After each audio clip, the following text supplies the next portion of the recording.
Assalamualaikum warahmatullahi wabarakatuh. Selamat pagi semuanya. Ya, semoga tetap dalam lindungan Allah Subhanahu Wa Taala, tetap dalam kondisi sehat, jaga kesehatan ya, tetap patuhi protokol kesehatan. Baik, hari ini adalah mata kuliah agama Islam 3 ya.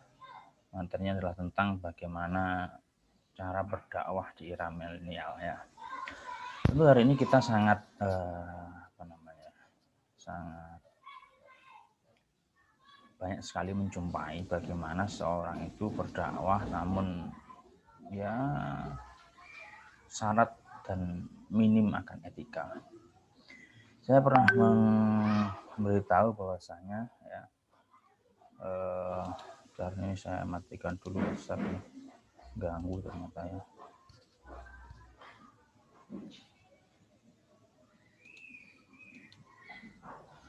Baik, saya pernah memberitahu bahwasanya puncak dari ilmu agama Islam itu adalah tercermin pada akhlak. Jadi ketika akhlaknya baik itu berarti orangnya berilmu ya. Ilmu ya, karena kan Nabi pun diutus 5 karimal akhlak. Maka dari itu ketika berdakwah pun kita juga harus menggunakan akhlak yang baik. Baik. Yang perlu kita garis bawahi adalah kita harus membahas terkait dengan istilah dakwah dulu ya. Dakwah itu berasal dari kita da'a, berasal dari bahasa Arab da'a, maaf ya. Yang artinya mengajak atau mengundang. Nah, ingat ini mengajak bukan mengejek ya, begitu kan ya. Terus kemudian mengajak bukan memaksa. Beda loh ya antara mengajak dan memaksa. Kalau kita berniat dakwah tapi kita memaksakan kehendak kita, memaksakan sebuah kebenaran yang itu menurut kita, takaran kita benar tapi belum tentu benar menurut orang lain, ya itu tidak boleh, itu bukan dakwah, itu pemaksaan. Ya, terus kita merusak fasilitas umum, merusak barang-barang milik orang lain, itu namanya dakwah, tapi pengerusakan, dan itu masuk dalam kategori kriminal. Baik, gitu ya. Selanjutnya adalah begini.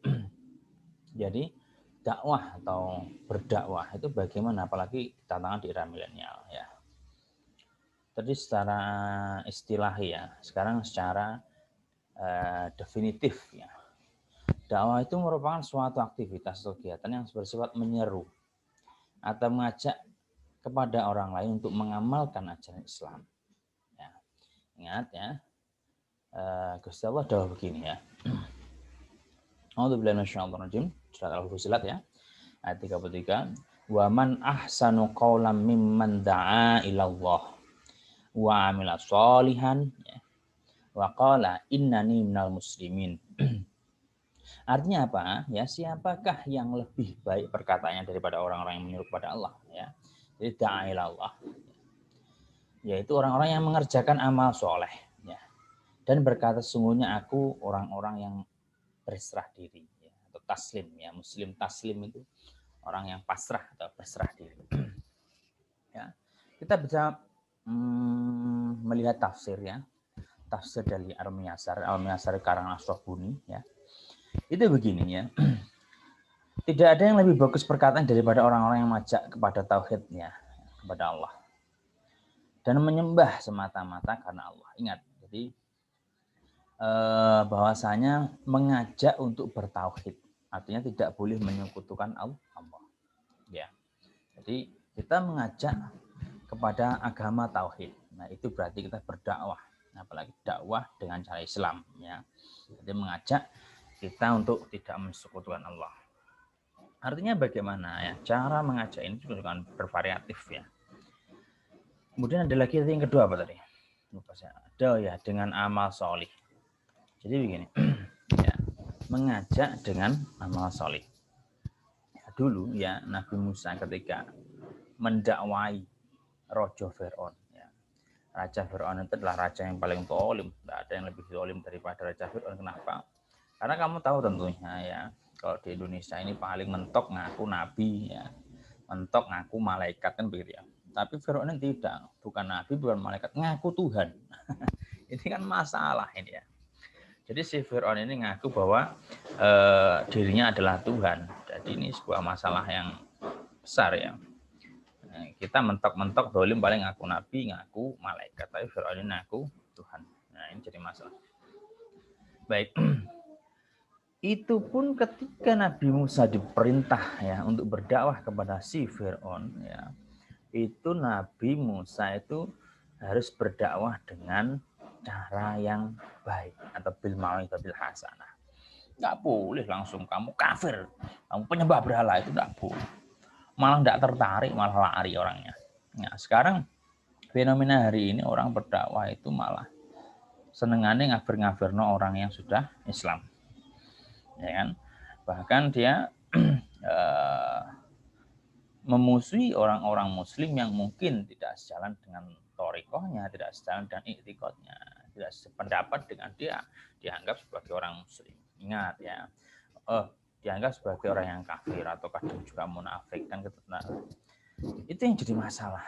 Jadi ruwet Islam itu gara-gara mereka yang berdakwah. Maka dari itu para pendakwah-pendakwah yang memang belum mempunyai ilmu yang cukup, ya saya harapkan janganlah dipakai.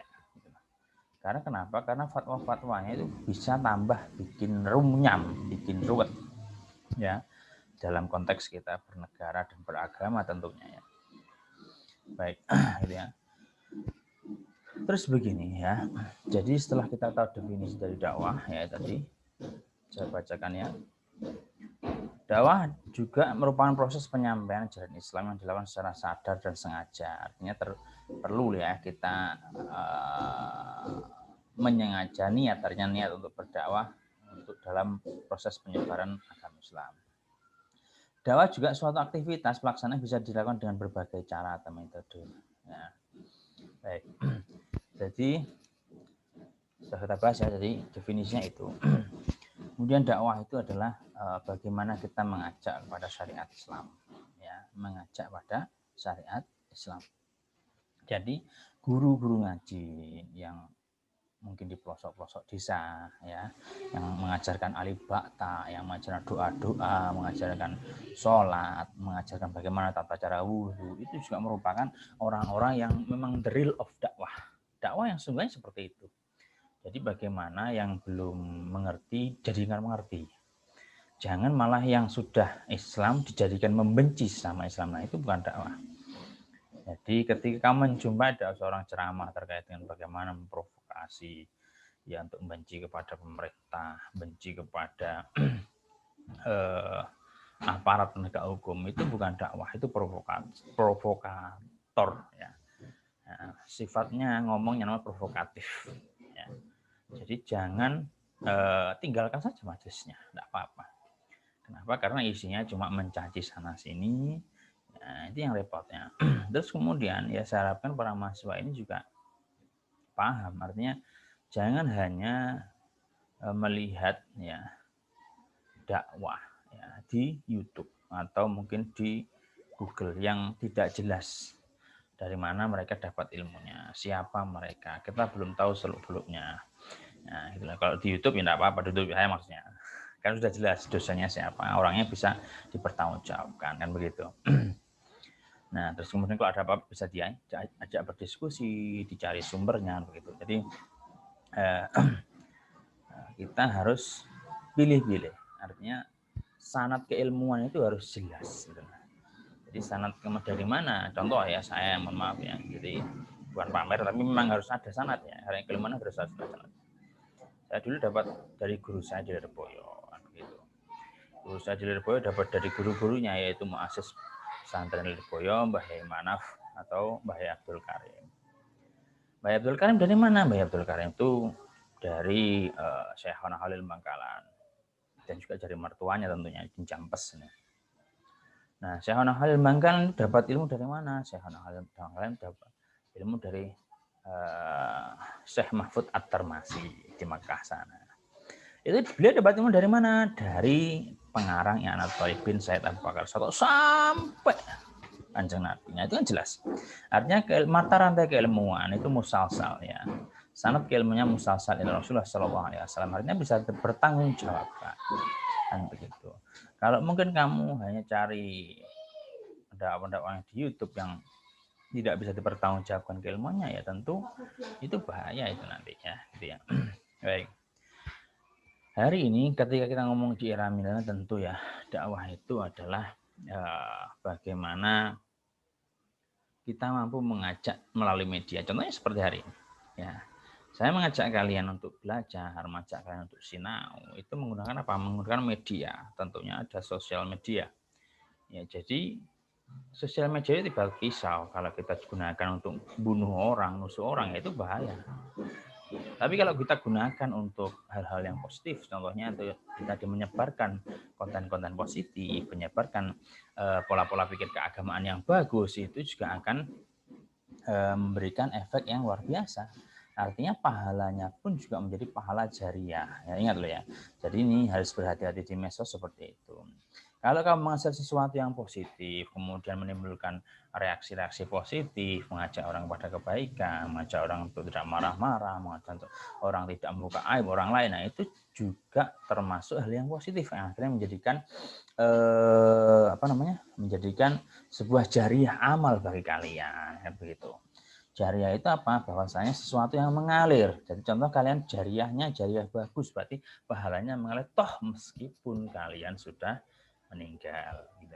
Selama orang yang membaca postingan kamu, melihat video kamu, itu mempunyai dampak positif, tentu kalian akan mendapat pahala jariah, artinya pahala yang terus mengalir. Tapi ketika sosmed ini atau sosial media ini kalian gunakan untuk hal-hal yang negatif, tentu ini juga akan menjadi hal yang menyebabkan kalian dapat dosa, gitu ya. Karena apa? Ingat bahwasanya tadi da'a itu mengajar, bukan mengejek, ya. Terus kemudian mengajak bukan memaksa. Jadi kita tidak bisa memaksa, tidak boleh. Innal huda hudallah, bahwasanya petunjuk atau hidayah itu punya Gusti Allah. Kita hanya cukup sebagai wasilah, sebagai perantara menyampaikan saja. Artinya ketika itu salah ya diingatkan. Kan begitu kan. Makanya begini, jadi dalam kitab Hikam itu ada ya Ibnu Athaillah Sakandari berkata bahwa la tashab man la yuhidzuka ilallahi haluhu wa la yuhidzuka ilallahi maqaluhu. Ya, jangan jadikan teman la tashab atau jangan jadikan guru. Siapa? Man la yuhidzuka ilallahi haluhu, yaitu orang yang memang tingkah lakunya, perbuatannya itu tidak bisa mendekatkan kamu, membangkitkan kamu, hiroh kamu untuk selalu mengingat Allah. Jangan jadikan guru, ya. Walayun juga ilallahi maqaluhu, dan juga kata-katanya, ya, itu tidak membangkitkan kamu kepada mengingat Allah. Artinya apa? Bahwasanya ketika kamu melihat penceramah yang maaf ya, yang kata-katanya kasar, ngumpat sana, ngumpat sini, ya, fitnah sana, fitnah sini, provokasi sana, provokasi sini, itu juga bukan dakwah, ya, itu provokasi, gitu ya. Kita juga tidak memaksa, karena innal huda Allah, bahwasanya hidayah itu adalah miliknya Gusti Allah. Kita tidak boleh memaksa mereka untuk memaksa orang ya Islam untuk harus tetap atau mempercayai kebenaran yang menurut kita, atau mempercayai ngikut iktikad kita, tidak boleh ya. Biarkan mereka berislam dengan cara mereka sendiri, tidak apa-apa, silahkan ya. Yang penting tetap kita berlandaskan Al-Quran, hadis, ijma, kias. Kenapa kok saya bikin Al-Quran, hadis, dan ijma, kias? Tentu kita paham bersama kemarin di agama Islam 2 ya, sumber-sumber hukum Islam itu adalah ya, pertama tentu Al-Quran, karena itu sumber primer ya. Kemudian Al-Quran diperinci lagi, diterangkan lagi dalam hadis. Hadis diperinci lagi ijma'ul ulama. Ijma'ul ulama itu apa? Bahwasanya ulama bersepakat ya. Seperti bahtul masail itu ya. Jadi ulama-ulama berkumpul, ulama itu ahli fikih ya. Berkumpul dan di situ menyampaikan hujah masing-masing dan memutuskan suatu perkara. Gitu ya. Contoh dulu adalah Imam Nawawi. Ya, Imam Nawawi itu dulu pernah bahtul masail di Mekah. Beliau itu berjuluk Sultan Ulama ya, Sultanul Ulama, Imam Nawawi Al-Bantani itu orang Banten. Dia lahir Banten memang, walaupun toh memang keturunan dari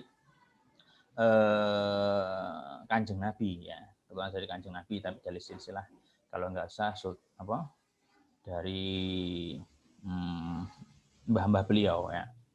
Karena para wali songo itu kebanyakan memang keturunannya Kanjeng Nabi yang memang dari marga As-Sahmadkan ya. Jadi Wali Songo sudah berjasa mengislamkan tanah air tercinta ini dan juga berjasa dalam rangka untuk memerdekakan, artinya merdeka dari kebodohan ya, dari kejahilian kan begitu. Baik. Beliau pernah bahtul masail ya, yaitu terkait dengan bagaimana hukumnya belut ya. Orang-orang di sana tentu ya menganggap belut itu sebagai ular ya, atau sejenis ular karena memang hampir mirip ya. Ternyata waktu itu mohon karena memang beliau keramat sekali ya, akhirnya beliau itu ngencepno tangan itu masukkan di dalam tanah, padahal waktu itu adalah padang pasir ya. Setelah diangkat itu ada belutnya, wah keramat ini ya. Diangkat ada belutnya, nah waktu itu ternyata, nah ini loh, ini adalah contoh dari belut. Belut ini bernafas dengan insang.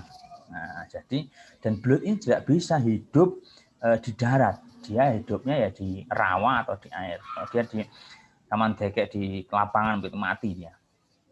Tapi yang paling aneh kok bisa di sana ada belut, tapi ya Allah mungkin kalau keramatnya para walinya Gusti Allah ya. Jadi sekali berdoa ya apapun diijabai kalau sudah kelasnya wali. Akhirnya orang taslim ya, pasrah. Nah, itu adalah contoh-contoh bagaimana cara kita berdakwah. Ya, berdakwah itu harus bil mau'izatil hasanah. Ya. Hari ini kita berdakwah melalui sosial media. Itu boleh, bagus sekali ya. Berdakwah melalui sosial media, tapi ingat bahwasanya berdakwahnya itu harus santun ya, dakwah dengan cara mengajak bukan mengejek tadi ya. Terus kemudian berdakwah dengan cara merangkul bukan memukul ya. Berdakwah dengan cara apalagi senantiasa memberi bukan mencaci ya, artinya memberi sesuatu hal yang positif, berkontribusi positif kepada siapapun gitu ya. Itu adalah cara berdakwah di zamannya. Terus bagaimana kira-kira untuk menghadapi orang-orang yang cara dakwahnya mohon maaf ya agak sedikit kasar ya. Sebetulnya begini ya. Ya, dakwah itu kan ya tadi sudah jelaskan ya, bahwa dakwah itu harus mengajak bukan mengejek ya. Kalau ketika mungkin ada orang-orang atau ustadz yang dakwahnya kasar, mencaci, tinggalkan saja, tidak apa-apa, tinggalkan saja majelisnya. Masih banyak yang lain, yang orang-orang yang memiliki ilmu yang sangat mumpuni ya, tapi dia dakwahnya juga santun ya.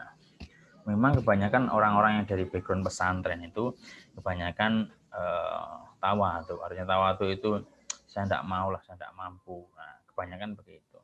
Tapi sebetulnya ilmunya sangat luar biasa sekali daripada hanya orang-orang penceramah yang itu hanya modal terjemahan, bahkan baca kitab kuning saja belepotan. Nah, sebetulnya itu tadi ya. Jadi kalau hanya mengandalkan kepada terjemahan itu sangat minim sekali. Kenapa? Karena tentu di terjemahan itu tidak begitu dijelaskan terkait bagaimana nahunya, ini atofnya kemana, kembalinya kemana dan sebagainya. Itu kan akan kesulitan ketika kita menafsirkan sebuah teks yang di situ hanya lewat terjemahan saja, gitulah. Jadi kalau belajar itu ya harus disertai dengan ahwalul ulama.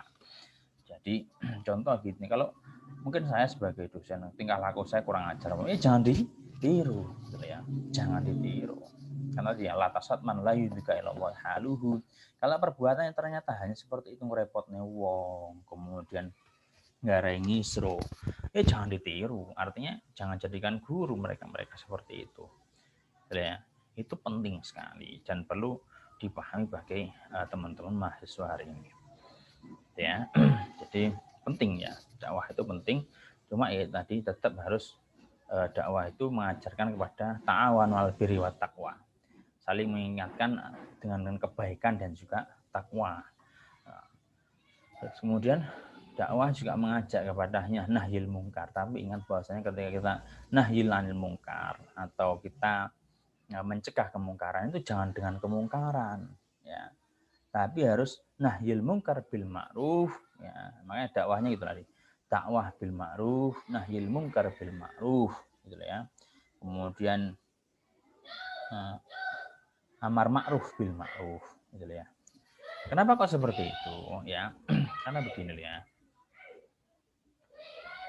Ketika kita melihat bahwasanya fenomena yang ada hari ini itu banyak sekali ya, orang-orang yang menyelesaikan masalah itu dengan masalah. Mohon maaf, contohnya ada beberapa ormas yang sweeping ketika ada orang-orang yang mungkin tidak puasa dan lain sebagainya, di sweeping. Nah ini kan menjadi masalah loh, ya, menimbulkan masalah. Iya betul, memang itu adalah amar ma'ruf atau nahyil mungkar, nahyil mungkar atau mencegah kemungkaran, tapi mencegahnya dengan kemungkaran, gitu ya. Nah, apa kamu berpikir ketika kamu itu memukuli mereka, mengobrak-abrik warung mereka yang tidak yang waktu hari puasa itu kamu obrak-abrik, kemudian apakah memikir itu dapat pahala? Enggak. Niatmu bagus, ya, tapi ngobrak-ngabrik itu tetap dosa. Kan? Gusti Allah itu hisabnya bikul miskola dzarrah loh ya. Jadi hisab dari Allah itu hal-hal yang paling detail jelimet itu dihisab oleh Gusti Allah. Ya, termasuk itu tadi ketika kamu nahil mungkar bil mungkar, ya, artinya itu juga dapat pahala. Memang mungkin niatnya bagus, karena caranya salah ya tetap dihukumi salah. Contoh, saya sedekah. Saya sedekah pada kamu, mungkin apa pisang goreng atau apalah itu. Tapi cara saya tak lempar ke mukamu, tentu kan kamu marah, ya kan? Sedekahnya itu bagus, tapi caranya melempar ke muka itu salah. Sama tadi mencegah kemungkaran dengan ngobrak-ngabrik warung itu juga saya onakhor, artinya ngobrak-ngabrik warung itu juga merupakan hal yang dosa, ya kan? Jadi tidak perlu kita harus gini. Jadi kita itu boleh mahit-mahit agama, ya, tapi jangan sampai kita menjadi ekstremis, ya. Kenapa? Karena kita tahu tentu agama ini syariatnya dibawa oleh Kanjeng Nabi. Sepeninggal Kanjeng Nabi, agama itu tetap jalan, ya, dipimpin oleh Abu Bakar, ya. Dan bahkan ekspansi kemana-mana ketika dipimpin oleh sahabat Umar, dan begitu. Umar kemana pernah ditanya, Ibnu Umar sebenarnya. Ibnu Umar itu putranya Umar. Beliau bilang begini, ya, Ibnu Umar, Pak, kan jenengan sudah sepuh. Ini katanya umat ini sebentar lagi penjenengan tentu akan turun tahtarnya, sudah sepuh, tentu sebentar lagi tentu akan kembali kepada Allah, kan begitu. Apa ndak jenengan ini ndak suksesi, ya, suksesi itu apa? Konferensi pers gitu, bahwa nanti pengganti saya adalah si A, si B dan lain sebagainya, kan begitu ya. Nah, pada waktu awal Umar ya betul juga sih, karena analoginya begini, ketika orang yang mengembala domba, ya, kemudian dombanya itu tinggal, ya, itu tentu kan orangnya dolim, kan begitu. Sama juga ketika Umar meninggal, nanti tentu ketika ditinggal gelanggang nih presidennya juga perdana menterinya ini kan tentu akan repot, cuma umatnya kan repot kan. Nah, akhirnya Umar bilang begini, enggak, ya, saya, ya, tidak akan membela agama, tapi saya menghidmai. Nah, hikmah itu begini, jangan merasa kamu agama ini dipasahkan pada kamu, jangan, ya. Jadi, tapi kamu sebagai hamba Allah, yaitu mahidmah agama, mengabdi kepada agamanya Gusti Allah. Jadi jangan merasa kamu orang yang membela agama, karena agama Islam ini dijaga oleh Allah. Nah, agama Islam ini lagi-lagi dijaga oleh Allah, bukan oleh kamu. Gitu. Kamu tegas itu amar ma'ruf nahi munkar, tegas itu di wilayah kamu. Contoh maaf ya, kalau mungkin ada yang punya istri atau yang ada yang punya adik-adik yang mau diperkosa umpamanya, itu harus tegas. Tapi kamu tidak boleh tegas dalam konteks mungkin memaksakan menurut kamu benar kemudian dipaksakan kepada orang lain. Contoh ada yang kunut umpamanya, terus kemudian kamu memaksakan kepada mereka yang tidak kunut untuk harus kunutnya, itu juga tidak boleh. Kamu berpuasa, kemudian kamu memaksakan orang lain untuk harus puasa, begitu. Itu enggak boleh, apalagi dengan sampai ngantemi dia, itu enggak boleh, ya. Itu enggak boleh, itu bukan dakwah itu namanya. Itu ya sayun akhor, ya tetap ngantemi uang itu dosa. Ya. kita hanya punya kewajiban untuk mendakwahi, artinya mengajak ayo sehingga poso yo mbok yo apa menghargai gitu loh ya. Jadi yang tidak puasa ya jangan dirusak. Ya dibilangin saja cukup gitu loh ya. Cukup didakwahi dengan ajak ayolah, aja apa ayolah kita berpuasa karena bulan suci umpamanya begitu. Terus kemudian besoknya lagi silahkan supaya aparat yang kita laporkan kepada aparat, Pak ini karena mereka tidak puasa dan mengganggu ketertiban umum, artinya banyak orang yang puasa ya tolong ditunda. Enggak perlu kamu. Gitu. Jadi semua itu ada prosedurnya. Jadi tidak boleh langsung main hakim sendiri. Negara ini negara hukum, gitu ya. Jadi itu perlu. Terus kemudian ya dalam berdakwah tentunya ya tadi kita harus santun ya. Berdakwah menggunakan media sosial karena ini eranya era milenial ya. Kita berdakwah menggunakan sosial, kita manfaatkan sebaik-baiknya media sosial ini ya.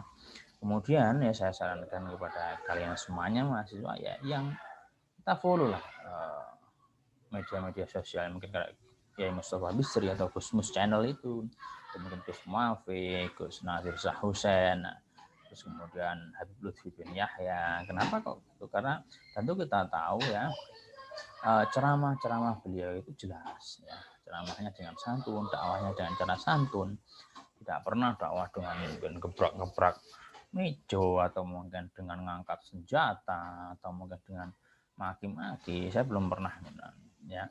Dan juga beliau-beliau itu syaratnya jelas sekali.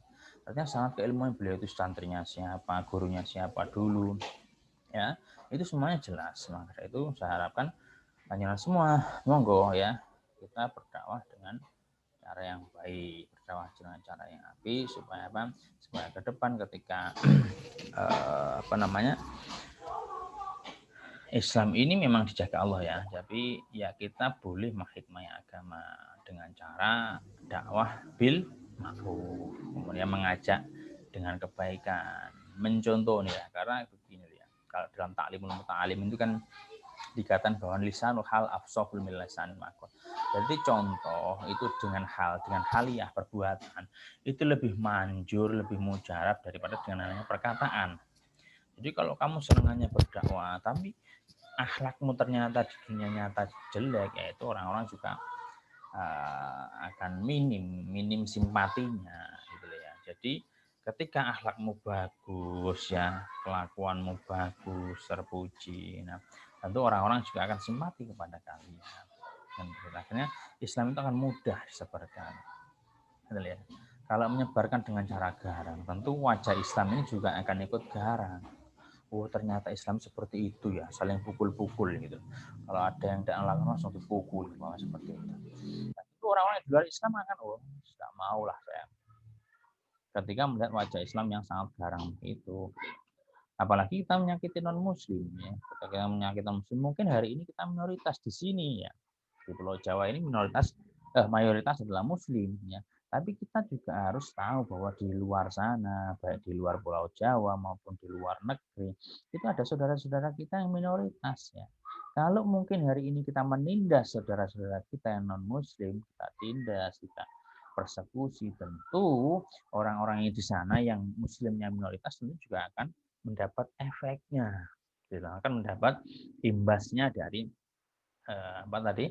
Dari perlakuan kita. Nah, itu kita juga ikut dosa. Gara-gara dakwah kita dengan cara mungkar. Kita niatnya mencegah kemungkaran, tapi dengan mungkar ya itu malah menjadikan perkara lain. Kita akan menimbulkan dosa. Nah, itu ya. Jadi, nanti kalau masih ada pertanyaan, silahkan sampaikan di kolom komentar, ditulis ya di kolom komentar. Kemudian jangan lupa di like sama subscribe. Baik, terima kasih. Saya pikir cukup untuk hari ini. Akhiran, wassalamualaikum warahmatullahi wabarakatuh.